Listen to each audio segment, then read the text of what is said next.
Hi everybody, this is Mrs. John and welcome to my class. I just thought I'd make a little video for today's lesson.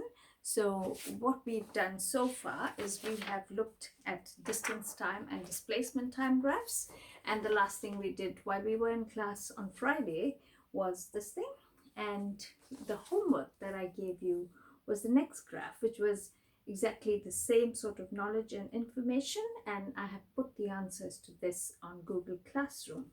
Now what we're looking at today is going another step forward, and we're looking at the concept of what happens if the speed is changing. When the speed is changing, we use the word acceleration.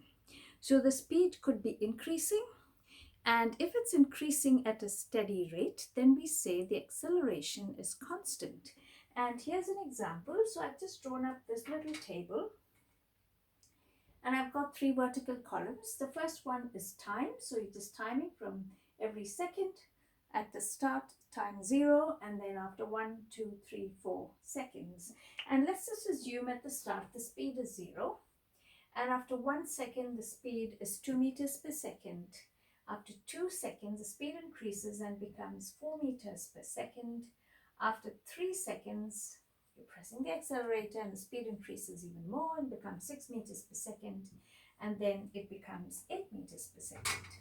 So between 0 and 1, what was the change in speed is 2 meters per second squared each second.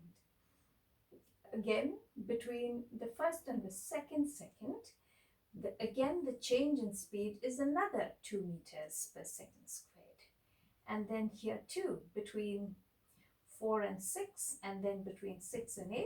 So every second the speed increases by 2 meters per second, and this is what we call constant acceleration.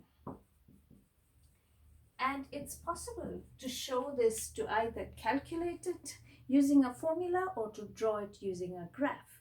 If you're using a formula, the formula to calculate acceleration is how much is the speed changing each second.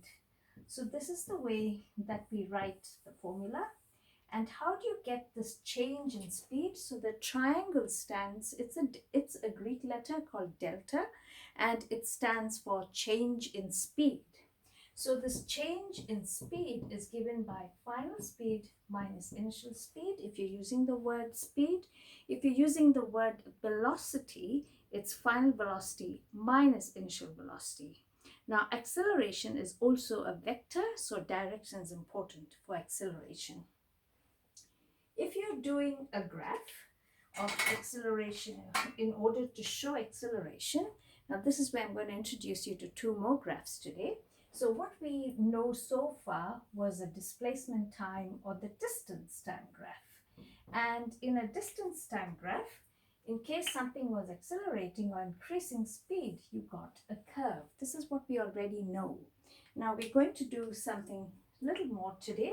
If it was a speed time graph, you've learned this in year 10.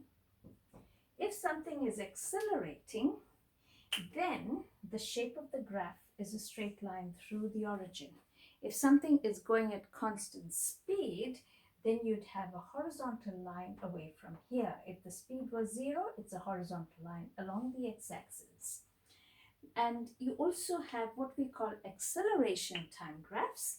Now acceleration time graphs, because acceleration is a vector, can be negative or positive.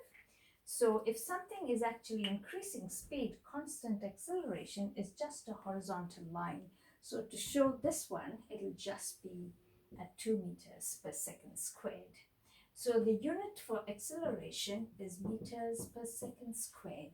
Okay, that means how much is the speed increasing each second, because speed is measured as meters per second, time in seconds. So that's how you get meters per second squared. So that's ms minus 2. Okay, and that's how you say that. Now acceleration can also imply negative acceleration or deceleration, and that happens when something is slowing down. So if you're driving somewhere and you approach traffic lights, you approach your destination, then what you do is you're going to slow down and eventually come to a stop. And the way that is, for example, so if I do a similar sort of table here, so you've got your time, speed, acceleration, and you go 0, 1, 2, 3, 4. And let's say something was doing, say, 50 meters per second, and after 1 second you go 45 meters, and then you go 40. It's really fast, it's like an aeroplane or something. And then you go 35, 30. So every second your speed is decreasing by 5 meters per second squared. Okay, so between each second your speed, it's slowing down. Every second you lose 5 meters per second of your speed. So if, in order to show this on graphs, your distance time, speed time, or acceleration time graphs, so the way you show deceleration or negative acceleration is on a distance time graph. The line looks like this. On a velocity time graph, it's coming from a high one, going down, down, down, and eventually could reach 0. And an acceleration time graph, slowing down, is called negative acceleration. So that's also called deceleration. Okay. And so some of the things that we're going, so that's what it is. So negative acceleration can mean two things. So it can mean either slowing down going forwards, or it could also mean speeding up going in the opposite direction. Okay, so that's the meaning of negative acceleration. And then just quickly to show you the shapes of your velocity time and acceleration time graphs for different scenarios. So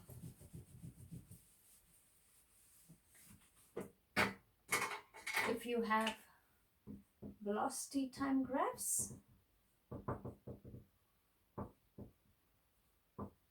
and I'll just put by the side, you can have acceleration time graphs.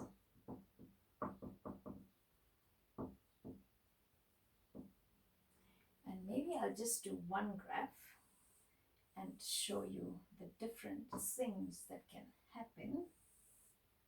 So it's all in one graph.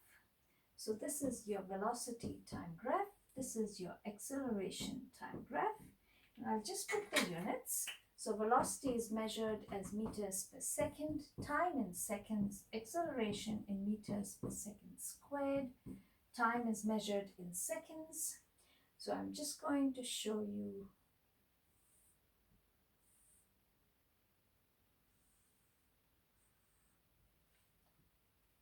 and then this one.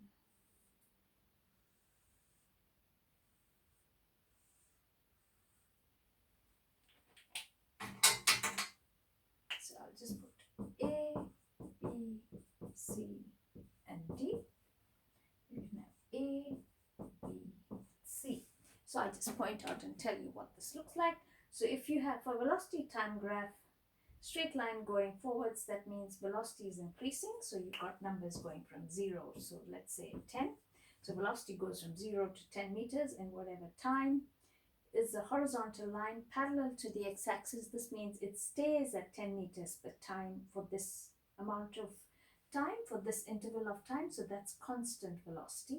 C, it's slowing down. It's going from 10 meters per second to 0. So that is deceleration. Okay, still going forwards. And this D is coming to a stop. So it's not moving. Now, suppose your line went under the x-axis. So this means so if it was like this, this is speeding up but in the opposite direction, and this is slowing down in the opposite direction. Okay, so when you come back to school, I've got an animation of a car that does this. So this is going from start, going forward, speeding up, constant speed, slowing down to a stop, and then speeding up backwards, brake, and coming to a stop. And that's what this bit means. Okay, this one here, line above the x-axis on the acceleration time graph, that shows acceleration.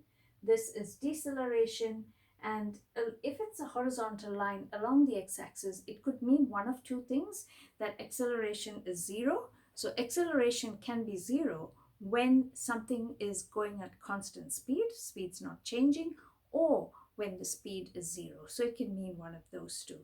And now that you've got this information, the work that we are doing today is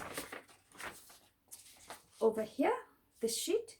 So on acceleration, we're going to solve these questions, and then we're also going to do these graphs over here on this page. I know we've done this one, but we're going to do these two as well. And then if you turn the page over, so we've done one, this is what I did with you in class, we're going to do the other two. And I put the answers up on Google Classroom, so have a go at it yourself and then check your answers. So bye for now.